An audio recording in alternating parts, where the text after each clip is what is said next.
In this video, we will learn how to divide 600 by 8 using the long division method. At first, we will write down the numbers in this way. Now see that 6 is less than 8. That is why we will consider the number 60. We know that 8 times 7 is 56. If we subtract, we get 4. Now look that this 4 is less than 8. That is why we need to bring down this 0 here.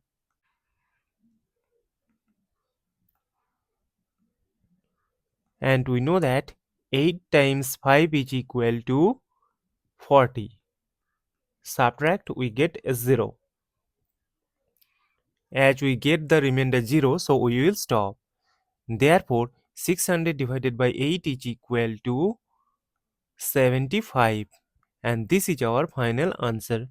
Thank you for watching. Please like, share and comment on the video. Also do subscribe the channel.